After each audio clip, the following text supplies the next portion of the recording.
And tonight on the Daily Wrap, Donald Trump definitely not leaving the race. And why should he? He's still leading in the polls. But did Mexican drug kingpin El Chapo put a bounty on Mr. Trump's head? I feel like Geraldo. There's more email trouble for Hillary Clinton. This is not a recording. And the Justice Department is preparing to release 6,000 prisoners. How does that make you feel? This is the Daily Wrap, live from New York City.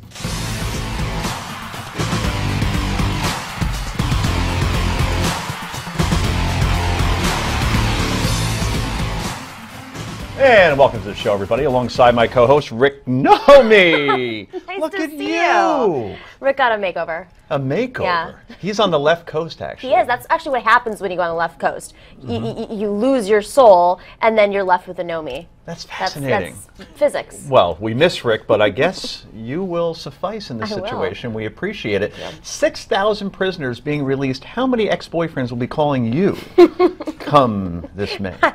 That's my tool, basically. I break up with them, send them to jail. I don't know what I'm going to do. I have a lot of boyfriends who've cooperated together in jail to come back and come after me. And we will have the video when this does happen. And Reality show. Nomi's right. He's the editor of the WisdomDaily.com and a Washington Post contributor. Brad Hirschfield is here. And finally, he is a commentator and a media consultant, the former editor and publishing manager at The Blaze, and a former investment banker. A lot of formers in there. What's he doing now? He's on this show.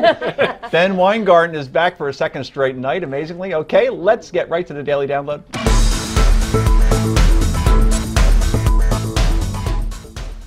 And Donald Trump leading in every poll, yet a big question from the media this past week has been, what would it take for Trump to leave the GOP presidential primary race? And now that you're not in first place by a wide margin, when are you dropping out? Mr. Trump has not been very happy with that question. Well, Brett, it's very dishonest reporting. I mean, basically, they ask me, would you ever get out of the race? Now, I'm leading in every poll. I'm saying, strange question. I said, yeah, I guess if I did terribly, I would get out of the race, but you know, I'm not. I'm doing well. And then they say, oh, Trump maybe will get out of the race. Such dishonest reporting. So, you know, I give a very simple answer. I'm not getting out of the race. I'm not going to get out. Because when I answer it that way, like you look at some of the people that are polling right now at 0, and they ask them the question, they say, oh, they're never getting out. When you know they're going to be out over the next couple of weeks. He's not going anywhere, is he? And why should he, Nomi? Why, as a media member yourself, is that even a question right now? Why doesn't Hillary Clinton get the same question? Because she's a front runner that's dropped in the polls. When's she dropping out? I got to know. When Joe Biden comes in. Right. Clearly. When is Joe Biden coming in? It's the same thing. It's a suspense. Media loves suspense. And Donald Trump ran out of people to attack. So what's next? The media has to attack him so he can attack back. And that's really what it is. It's you know, we've had a quiet Donald Trump, you know, couple of weeks. It has been kind of mellow on the Trump front lately, right? I mean, well, there was a little bit of a Trump slump after the second debate. That rhymes. But there's been a big Trump pump since then, and he's doing great. He's actually doing, again, you can agree, disagree, like him, not like him. He's managing the moment really well. I think his response to Brett was totally appropriate. I don't care how people feel about him. Why in the world would anybody drop out of a race when the numbers are growing? Right, and Trump is still on the stump and not taking any lumps in any capacity, and as far as I could tell, Ben, doesn't have the mumps. Thank you, Dr. Well, I agree Seuss. with you. I think that's right based upon my professional medical opinion. That's right, you were a doctor at one doctor. point, too. Of course, former doctor, yeah, of course. Wow, what Throw a that catch, in Nomi. there. Yeah, we'll get to that later. No on the ring assisted either, just suicides. saying. No, but there's absolutely no reason whatsoever for him to be dropping out at this point. I think the question is definitely fair. I mean, has Hillary Clinton ever been asked, are you prepared to drop out now that Bernie Sanders is ahead? It's an asinine question. And frankly, the media provides him with a rocket fuel that keeps him energized, keeps his hair up, and keeps him trucking. That's what does it? That's what the does secret? it. Yeah. Well, Nomi brought up before that Trump has not really attacked anybody lately, but he was also asked about his taunting of fellow GOP competitors, including his favorite new target, Senator Marco Rubio. Marco Rubio, you sent him a little care package of water and a towel. It was just so fun. You know, I think he's a nice guy, honestly. I think he's a nice guy. But he started hitting me about 2 weeks ago. You know, he's doing badly. He's doing fine. But he started hitting me. I don't know what it is about me. They hit me. Perry hits me. All of them. They all seem to go down. He's very weak on immigration. Very weak. And the water was just a little joke because he was making a response to the President of the United States on live television. And I'm watching. And I said, what just happened? He grabbed a thing of water, a container of water, and starts drinking it on the television. I said, That's one I've never seen before. You have to understand I'm a counterpuncher. I never started. I think you will say that. Bush started with me, and I've been very nice to Bush. But I want to be nice to everybody. I think it's very important for the Republicans to win that they get along. Now, I actually didn't believe that there was Trump water, that he was able to send a case, but sure enough, we went to Trump Tower today, which is only a couple blocks from here, and they have Trump everything. Indeed, they do. Right? Buildings, hats, and the water. first aid kits. They have Trump Band-Aids. They have the Trump water. And this is delicious. This is better than the Poland Spring. This is better than the vitamin water. This is better than all of it. I mean, he really has something good here. And your hair looks great, too. I did actually bathe in it. Built-in hairspray. It's like holy water. It's right. It is. There you go, because he's God. That's why. This is what we haven't been able to figure out. Little sarcasm there, yes. So, all that said, I believe he has attacked people without being attacked first, right? So, but is this playing the victim working for him, Nomi? You think that there's logic behind this? Of course it's working. I don't know what specifically is working for Donald Trump, but something's working for Donald Trump. And to go back to when he would step out of the race, you know, traditionally in a presidential race, presidential candidates will stick around because they have campaign debts and they need to fundraise off of that campaign debt. So remember Newt Gingrich, how he stayed in for a very long time and everyone said, why isn't he jumping out? Well, because when he says he's not a candidate anymore, he can't raise that money to pay off that debt.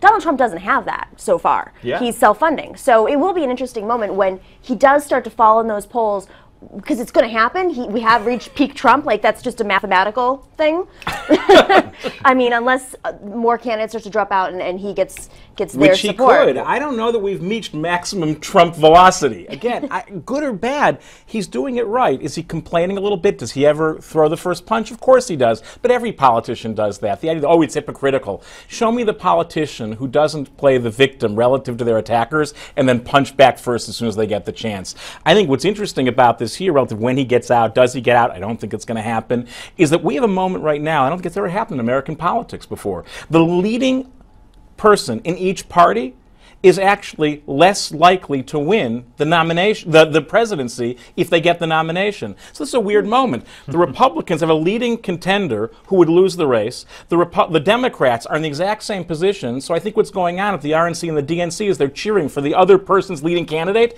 to get the nomination because that's their only path to victory. Wow, my head hurts. I don't know what Brad just said, but I think you're saying that everything's upside down right now. Upside down is a good word. It means cheer for the Republicans if you're a Democrat, cheer for the Democrats if you're a Republican.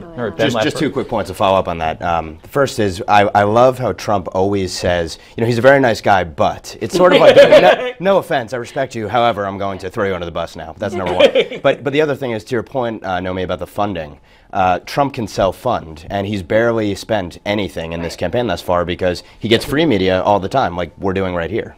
Yeah, he's only spent $2 million so far. $2 million. But That's it. He just got a media consultant, you know, I think His campaign's going downhill now. Yeah. I'm sure wait, but to be fair, they have no political experience. So these media consultants from Florida who just, I don't know, they produce ads. I'm sure they will absolutely, positively consult him, and he will listen. Yeah. Because he listens, he takes advice. He takes and advice. Instruction very, He's surprised he even receptive. hired anybody. Wow, that's remarkable. Anyway, there are reports that Mexican drug pin El Chapo, who should not be confused with El Guapo from, what is that, the Three Amigos, right?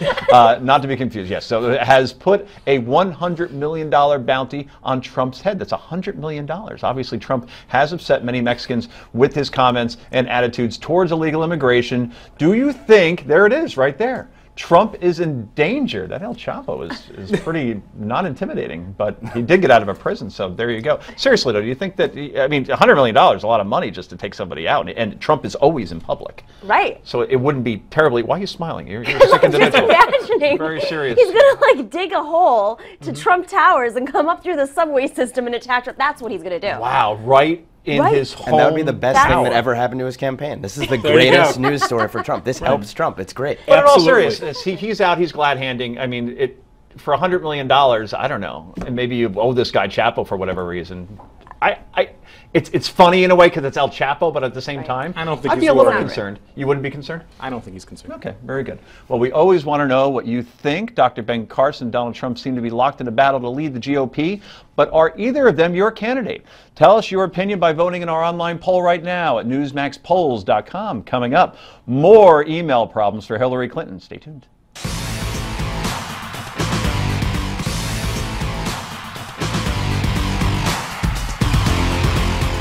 It looks like you set up a personal server, you set up your own email so that you would have control of those emails, and you alone would decide when to release them, whether to release them, and in fact that is what happened. Well, Savannah, first of all, it was allowed, and I've said it wasn't the best choice. And I have gone further than anybody that I'm aware of in American history. Now, that's not a long history because we haven't had emails that long, but as long as we've had them, I've gone longer and farther to try to be as transparent as possible. Nobody else has done that. That was former Secretary of State Hillary Clinton. Giving herself a big pat in the back, elbow hurts, for being the essence of transparency during her email controversy. In fact, the most I don't know, email's been around for 20 years, the most transparent person in email history. It's like inventing the internet or something. Well, now we've learned from the Homeland Security Committee that emails from the former First Lady's private server managed by Platte River Networks were accidentally transferred to another offsite server run by a private separate company called Datto. Also revealed, the Clinton camp directed the aforementioned Platte River Networks, the private firm hired to manage her email servers, to erase sent emails after 30 days. Okay, so we've done this on this show less than 25 times. All right, so for number 26. 24, yeah. Yeah, we're 25 at this point. Let's go in another direction here, shall we? All right, because I think we could all agree, even the Democrats sitting at the table, that she's done something very wrong here, despite her saying that it was allowed. No, it wasn't. There was a memo specifically from the Obama administration saying you cannot do this. Right. All right. And then when everybody says, well, Colin Powell did it, nuh-uh. He didn't have a private server in his basement and then in a bathroom and then this other Datto, Mr. Abato company. Yeah, who knows where they were. So we all agree that, okay, it's BS. Right. So I'm bored with this. And because it keeps dripping, but we never quite get to a smoking gun. So this is... That's what they want. Okay, they want explain. Americans... I mean, if I were working on the Hillary Clinton campaign, which let me make very clear, I am not, I would be saying, let this play out. Let this... It's all wonky and like it's over the heads of most people. It probably won't get to indictments, at least during the campaign, and if it does... Why do you think that? I think that this is a long process, and it's just the process is so long, and if it happens... 380 days to the 380 days, but you have, you have to go to Congress, you have to go through approval process, you have to, I mean, they still have to go through the emails, and there's going to be court filings, okay, so lawyers and lawyers and lawyers and lawyers. So... with all that being said, Hillary Clinton's campaign is saying, let this play out, let's get through Benghazi, and January 1st is really going to be the moment where we go full force, and it's going to be the Hillary, I mean, they're already doing a little bit, but that's when the campaign becomes the campaign. To go to a point that you had earlier, Quinnipiac has a poll out today that shows that the two most untrustworthy people are Donald Trump and Hillary Clinton in this race. Hillary is like over 60% in swing states, yet they're the front runners. So, Rabbi, does trust matter? Let's go religious here. Does trust matter at this point? Or trust matters tremendously to the American body politic. It doesn't matter to the party faithful. The party faithful on the Democratic side have completely bankrupted trustworthiness, and they're going to go with who they think is the heir apparent. Republicans have said we're sick of politics in general, which is really dangerous because when people tire of politics, democracy suffers. So what we basically have is a person who has no trustworthiness except the most ideologically committed and staunchly partisan, which is making political culture worse, and a Republican body politic says, oh my God, a pox on all your houses. We will take Donald Trump, Ben Carson, and Carly Fiorina over anyone who's ever held office. Why? Because they've never held office. That's a weird place to be. What happens when the pox is on the house? What does it collapse? Like, do you get disease? When you put a box in a house, what's the ramifications?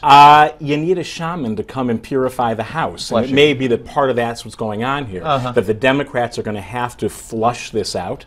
Literally, and probably that means she does get indicted and Joe Biden does enter the race and he can feel like a decent guy because it's only under those circumstances, and Republicans will have to live with that choice. Perfect transition to Joe Biden, who happens to be, he's not a candidate, but he's the most trustworthy guy out of everybody. He's a little above Ben Carson, who's a front runner at least in one or two polls on the GOP.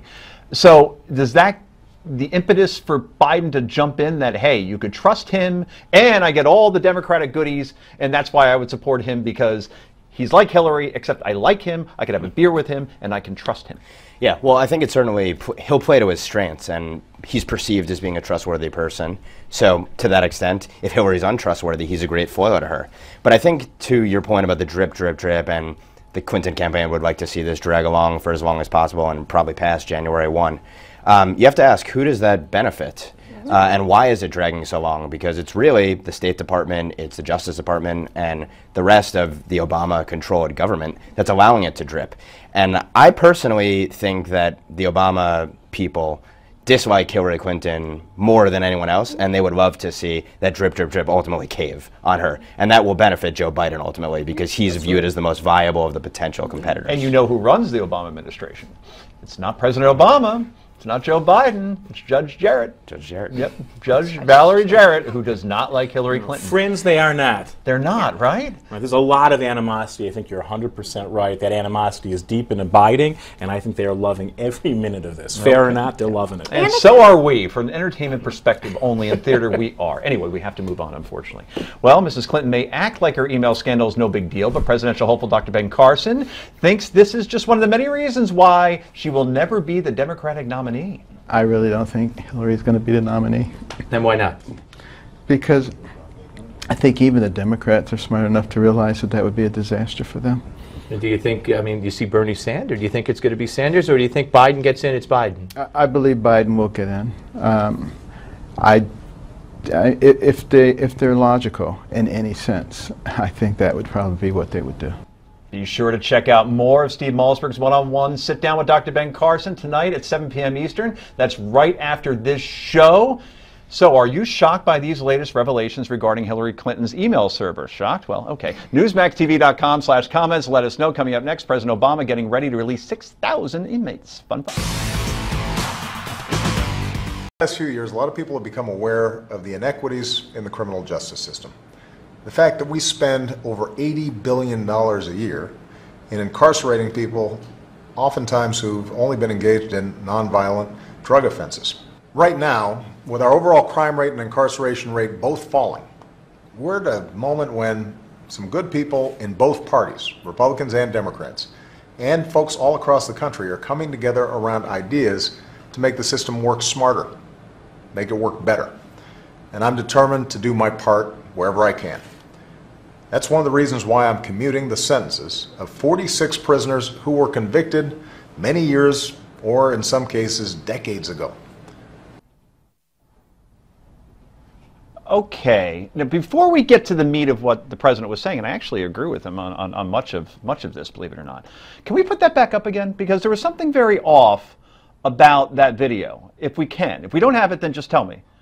Oh, yeah, whatever, fine. Just put up everything. Over the last few years, a lot of people have become aware turn down the of the inequities in the criminal justice system. Now, see, that's not, that background there, he's not in that room.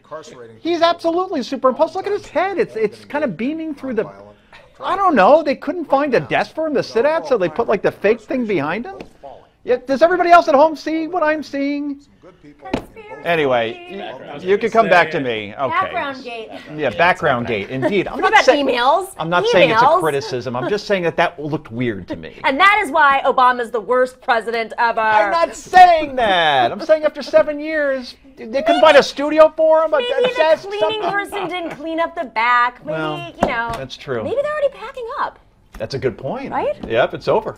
Okay, very good. Anyway, that was President Obama last summer announcing he would be commuting the sentences of over 40 nonviolent drug offenders. Now the Justice Department is about to release 6,000 prisoners, a third of whom are illegal aliens that are slated for deportation. Once complete, this will be one of the biggest federal prisoner discharges in U.S. history. The release comes with mostly bipartisan support. According to the most recent data, 50% of sentenced inmates are in federal prison in 2014 were serving time for drug offenses. That's close to 100,000 inmates. Okay, are we being too hard on drug offenders here, which include those selling drugs in this country? I'm going to go to the guy in the middle on this one, because I'm curious. All right, a third are illegal immigrants, right? So they'll be deported. Presumably. In theory. Good chance they could come back because we don't really seal our borders in any capacity. But is this the right thing to do? Yeah, it probably is the right thing to do. First of all, if they come back, that's our fault and shame on us for not having appropriate border security. Investing in keeping people who aren't even U.S. citizens in U.S. prisons, think of all the things we could do with that money. So we have to ask, why do we put people in prison anyway? If we just want to feel good about thumping them, keep them in jail forever. Why not? But if we actually think there's supposed to be a relationship between imprisonment and making America safer, this has been a bad investment. It was well-intentioned in the 80s. The mandatory guidelines were a response to a sentencing weakness and a real upsurge in drug use. All fair. Now it's time to learn. It didn't work. If anything, what it's done is it's normalized prison in large swaths of the culture so that actually people feel, prison? Why should I fear prison? I sell a little dope, I do a little time, I come back out, I sell a little more dope. Why not? Everyone else I know goes to jail. Yeah. Why shouldn't I? The real issue is, can we break the cycle of the normalcy of imprisonment? And you get 3 meals a day, you get health care, the heat's always on, you get a gym probably. I don't think people feel inclined to go to prison because they can survive. I think what happens is these, unfortunately, communities are being ripped apart, fathers are being torn out of homes and mothers, and they go into jail and they can't get jobs when they come back, or because these communities had no job opportunities, they sold a little weed on the streets to survive. So let me talk about the perception of it. 6,000 prisoners are about to get out of jail, right? And in America, like my wife's at home, she's making dinner, 6,000 people are going to come out of jail, and crime's up, and people will just have this perception that it's going to lead to unsafer street spend. Well, notice that the president said crime rates are falling, so that's a justification for letting out 6,000 felons. I don't really follow that logic exactly. But a couple things worth noting here, and we can conflate a lot of issues. One, I think it's definitely legitimate to have a conversation about nonviolent, quote-unquote, offenders, and depending on what drugs they use, certainly we can talk about the mandatory minimums. But can you penalize them or fine them if they don't have any money in the first place? You know what I mean? In other words, what's the penalty then if they don't go to jail? Yeah, I think it's very difficult. I don't have the answer for you on that. Should they have been sentenced 60 years in jail because they were caught with like an ounce of weed? No, I'm not saying that. But that's what these people are. These people here are the term of their sentence. No one is saying, I don't think anyone here is saying, don't put them in prison or fine them a couple $100, because even many drug offenses, if they're non-violent, are part of a violent culture connected to drugs. But forever, for a little bit of dope, something is off there. How about community service? You clean up the community. No, absolutely. But a lot of these people have served several years already. It's not like they haven't served their time. These are people who've been in jail. A lot of them have been falsely accused, didn't have access to legal representation, because unfortunately we have a broken justice system that doesn't give people representation. Well, in this case, Republicans and Democrats are actually together on this. It looks like, amazingly so. Okay, so what do you think about the upcoming release of 6,000 prisoners? Go to newsmaxtv.com/comments. Let your voice be heard. Might read some of those comments later in the show. Up next, doctor-assisted death is now legal in California. We'll have more right after the break.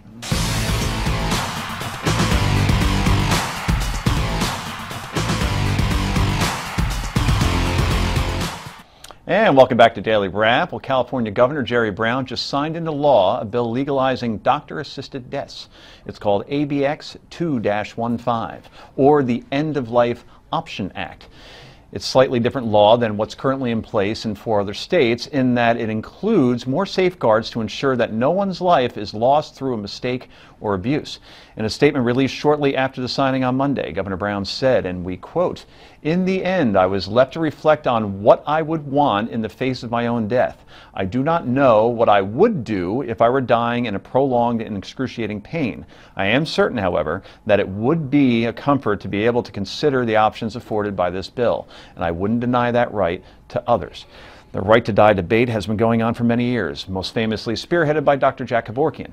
But the debate was reignited most recently with Brittany Maynard's story. That's a 29-year-old from California with terminal brain cancer who decided to move to Oregon to end her life. Before she died last November, Maynard told California lawmakers that terminally ill people should not have to leave home to avoid the pain and suffering of a long, drawn-out death. They should have the right to die with dignity. The way that I would die, just according to this disease, is terrible. The availability of being able to take a medication that allows me to slip into a sleep in 5 minutes and pass away most likely within the half hour sounds a lot better to me. Well, we wanted to find out what some of you thought about this, so we hit the streets of New York, and here's what people with an active pulse had to say.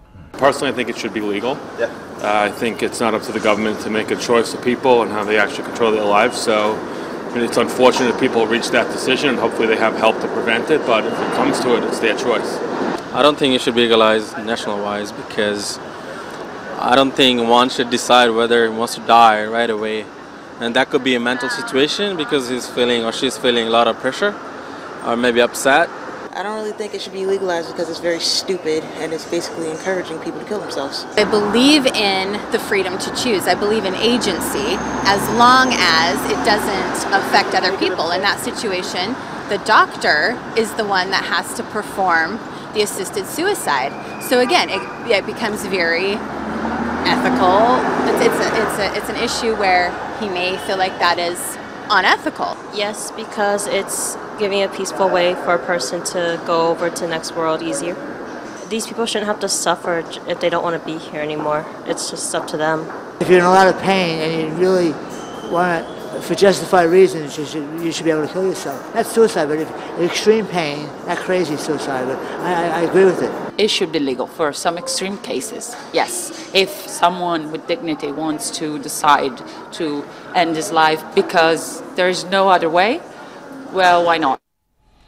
Okay, so let's go to the rabbi in the house who unfortunately has had to stand over patients that when they're at the end of life.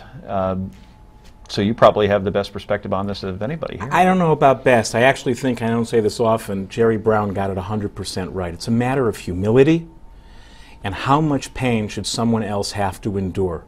The only thing I don't like about this law is the idea that to do this is death with dignity, but to fight to the end and live with the pain is not dignified.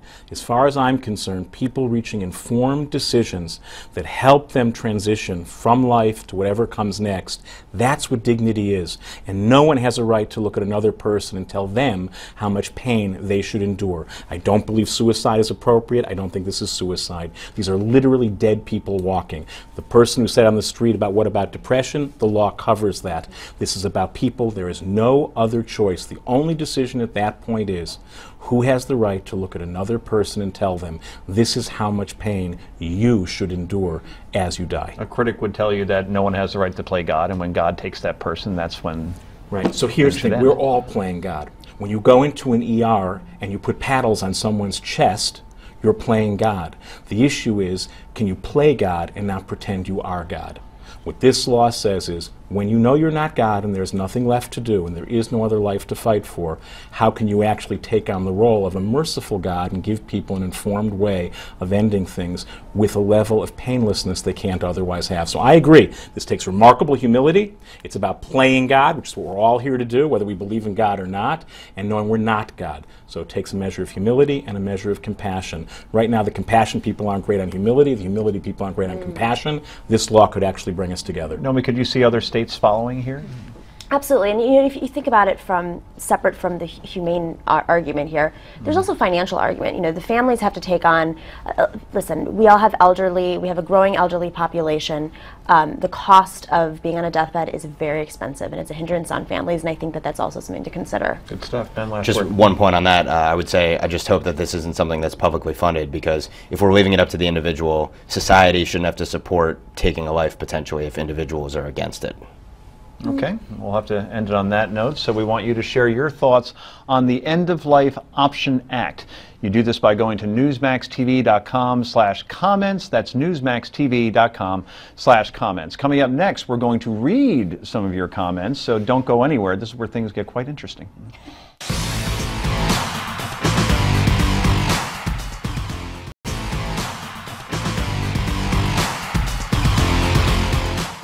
And welcome back to Daily Wrap. It's time to read some of your viewer comments. First up, we asked you about race-based scholarships last night. We got plenty of responses. Mark says, I think race-based scholarships are intended to help those who have less resources due to their race. I think that it's okay, but in the end, there will be those who need the scholarship more and will not receive it because it will be going to a specific race, and that's just not okay. All right, Naomi, you probably support this initiative about basing scholarships on race. defend it. There's scholarships for everything. There's scholarships if you have one arm, were born with one arm, half Asian, What is half this, a fugitive? African American. Seriously. What was that, the guy with the hook? The man with the one arm man. There are literally scholarships for everybody. So it's not illegal. It's not even affirmative action. It's a type of scholarship that's available for a certain demographic. Is there really a scholarship around a guy with, if you only have one Oh arm? yeah, there are there's a type-specific million. scholarships for anything and everything you can imagine and 6 things you can't. Really? That is because philanthropists have a right to use their funds however they want. Yeah. Not surprisingly, they tend to do it in ways that, So if give you're a rich guy support. and you lost an arm once, you say, you know what, I think I want to somebody help should someone have with no arm. Yeah, sure. That doesn't affect your brain anyway. I mean, it's a bad way to go Hey, through your life, money, but- you're right how to spend it. What I think the commenter was right about is that when you do it based on race and not based on need, you do start to get to a funky kind of place. Right. And so if it's need-based and race, maybe. But the idea that less talented people simply because of race would be granted that does put us in a weird place. I know you want to jump in, Yeah. but I just want to Sure. explain what we were talking about last night in case you missed the show, and you should DVR it when you're at How home. would And you that can watch it happen? online at YouTube at Newsmax TV. Sinful. Anyway, point being that this was based strictly on race in terms of black, right, and white, and it doesn't. Asians aren't included, Right. or Germans, and it's a or public institution. That's the other thing. It's UC Berkeley. This isn't a private school saying, "Oh, we'll have a scholarship based on your skin color." But to the commenter's point, though, I agree with him in his conclusion. But he says something about due to less resources because of race, and that weird. to me, that construction is like it's a soft bigotry of low expectations That's right. issue, and That's good. there's something fundamentally wrong about that. I think Well, we have to move on to more important things. to attack the commenter. Yes, there you go. Can't defend himself. Gently. He's going to be on your Twitter feed later today. Always the best people to attack. Anyway, more importantly, we have comments on Donald Trump.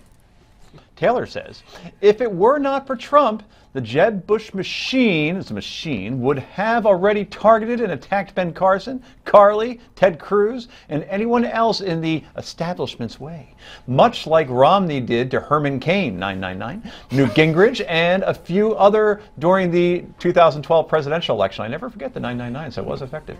And Linda says, I prefer Trump over Carson. Trump has fire in his belly. I like that. I also trust Ted Cruz to be the voice for the people. I love Trump and Cruz. Okay, well that would be an interesting ticket, I And think. they're bros too.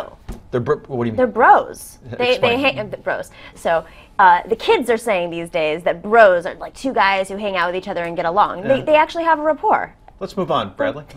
Step brothers. I don't see it. A Trump Cruz ticket? No. Why I don't not? think so. I mean, Cruz he is a senator, but he's seen as an outsider. Cruz never attacks Trump. Maybe there's some sort of deal on the side saying Could be. I'm open to be, to be surprised, but I don't think so. I don't think that's the way it was coming down. Let's completely go sideways here. And who would Trump's running mate be, in your opinion, Ben? Completely on the spot and something I didn't have you prepped for.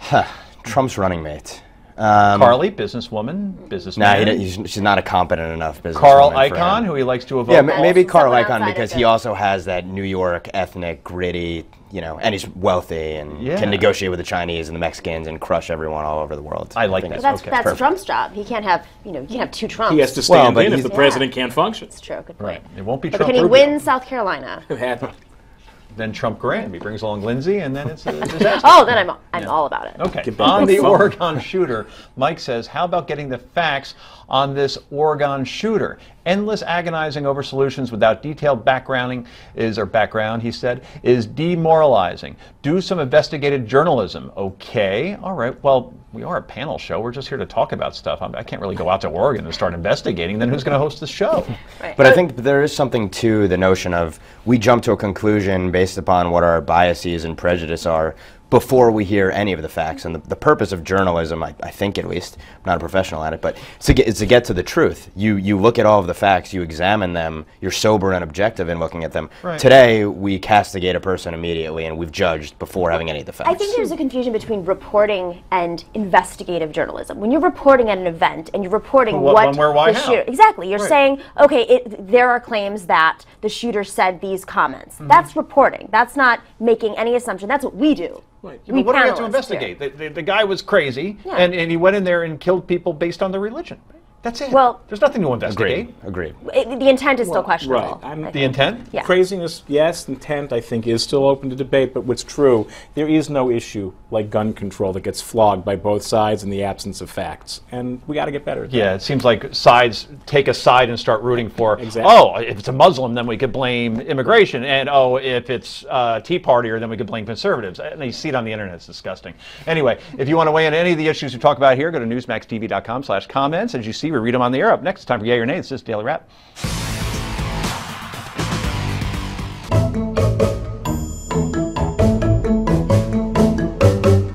And hi there again. It's time for Yay or Nay. First up, GOP presidential candidate, his name is Mike Huckabee, is calling for a boycott of, get this, all Frito-Lay products over its release of Rainbow Doritos. That's right, there it is, with the Ghostbuster sign and everything. Good graphic there, control room.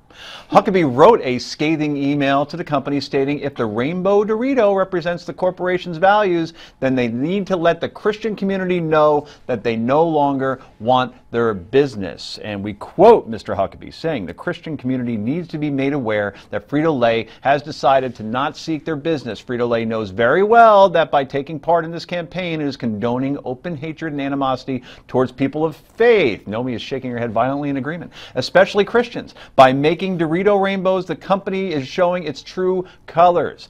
The limited edition Rainbow Doritos are part of the corporation's partnership with the, quote, It Gets Better organization aimed at preventing homosexual teen suicide. Okay, Nomi, are you planning, since you love Frito-Lay, and particularly Doritos? I love them in my sandwiches. They're delicious. Yeah, I do that too. It's With really the turkey, good. yeah, it gives it like a nice crispiness. Are you now going to boycott as a result, being a Christian and everything? Are you a Christian? I'm a Christian. I'm not going to boycott Doritos I'm going to boycott Doritos because it's not really Mexican.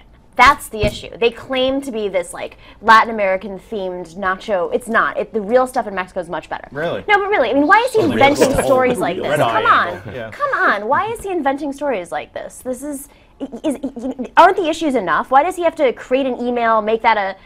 This is ridiculous. But also, Trump isn't eating Oreos because Oreo moved a plant, I think, to Mexico.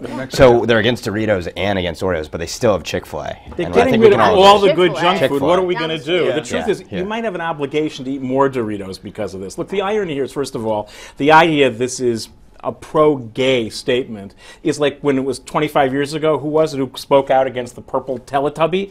Because that was, right, this is nuts. The other thing, and a little more seriously, is that whatever you think about the politics of the gay community in this culture, the It Gets Better campaign is targeted at preventing suicide. Right. The last time I checked, the same scripture that says, according to some, that being gay is prohibited, says suicide is prohibited. So it turns out this could be spun as a deeply Christian response, and one that says life is sacred, gay, straight, blue, green, black, white, male, female. There you go. That's the part where probably Rick would have said what you said, maybe, and would have looked right at the camera and spoken right to Mike Huckabee. He likes doing that. Yeah, he does. A little angrier than I get. We miss Rick. Anyway, MSNBC is reporting that GOP frontrunner Donald Trump has spent only, we talked about this before, $2 million on his campaign since he announced in June. Context is everything, of course, and his rivals, like Texas Senator Ted Cruz, or running mate, and Dr. Ben Carson, has spent more than $5 million. Trump's explanation is simple. He's not wasting money on advertising, telling the New York Times, and we quote, I've gotten so much free advertising. It's like nothing I'd expected. When you look at the cable television, a lot of the programs are 100% Trump. It's true. So why would you need more Trump during the commercial breaks? Wow, is Rick Perry screaming at his television right now? No. Of course he is. Okay, moving on. He's right. Who's going to debate? That's actually a moment of modesty. Yeah. He actually said it's all Trump all the time. You don't need more. I think he's done it perfectly. He gets total penetration of coverage and says, but I don't need more. No oversaturation. No, I agree with the rabbi and Nomi, and also, well, you can't disagree with the rabbi, but also. Oh, sure you can. But to add to that, if her name's Weingarten, you don't. Yeah, fair enough. But for Perry, he'll be crying probably for a while, but then he'll probably get a high-paid job doing something after. So I think it'll work out for him, but his time passed, unfortunately, for his political career. I could see Perry being on Walker Texas Ranger 2.0 that they're bringing back. Couldn't you see him like in a supporting role to Chuck Norris? Yeah, is the medic getting the back pain medicine? Yeah. There you go. Finally tonight, meet America's new first family. Your eyes are not deceiving you. It's not me. Can we put up America's new first family? There they are, the Kardashians and the Jenners, dubbed America's First Family by Cosmopolitan magazine in honor of the magazine's 50th anniversary. That won't sell any copies. Many are saying this title is gross and disrespectful. Do you agree? Yay or nay? Lightning round. Yes. I think that Cosmopolitan has actually taken a serious tone. This is not serious. Wow, quickly. It's wrong. I'll defer to the rabbi. Okay. I say it's a whole bowl of wrong. So we're all agreeing with Brad tonight. Amazing. Well, thank you, panel, and thank you for watching. We appreciate it. The Steve Malzberg Show. That's next.